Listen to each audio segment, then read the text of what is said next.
We'll show you how to create a shareable link for photos and videos. If you find this helpful, consider subscribing and liking the video. Here's the photo or video I want to share. First, open a web browser and go to google.com.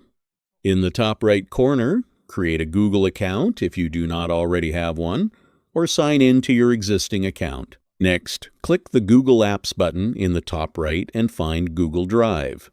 Open it. Google Drive is a cloud storage and file sharing platform. Once you are in Google Drive, go to the top left, click New, and then select Folder to create a new folder. After creating the folder, double-click to open it. Then click New again and choose File Upload. Locate the photos or videos you want to upload, select them, and click Open. Your files will begin uploading. If you only want to share one file, right-click on it, hover over Share, and click Share. If you want to share multiple files, click the folder name at the top, hover over Share, and click Share.